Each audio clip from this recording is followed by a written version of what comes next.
नागपुरातील भांडेवाडी परिसरातील एक घरामध्ये राऊत यांचा घर असल्याचा समोर आलेला आहे। या घरामध्ये आज सकाळी बिबट्या प्रजातीचा एक वाघ आलेला आहे। याच्यामध्ये असं पाहण्यात आलंय की काही वेळापुरता तो जिन्यामध्ये लपून बसलेला होता आणि तसेच यानंतर इथे कमीत कमी 5 ते 6 हजार पब्लिकने याच्यामध्ये गोळा झालेले आहे। इथे बिबट्या पाहण्यासाठी अशातच तुम्ही बघू शकता पब्लिक किती आहे यामध्ये।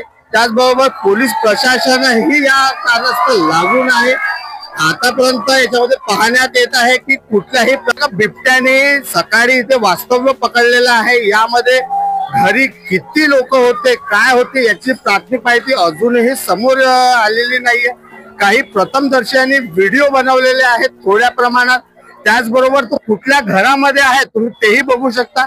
हाच तो घर आहे आणि याने जिन्यातनं कशा प्रकारे जिन्यातनं वर आलेला आहे। यानंतर आमच्या कॅमेरामॅननी शूट घेत असताना तो बिबट्या तिथनं पडून 3ऱ्या माळ्यावरच्या खुल्या ओपन टेरिस मध्ये जाऊन आता तो तिथे वास्तव्यावर आहे।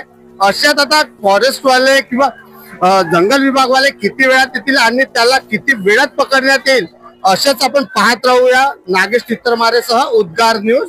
धन्यवाद।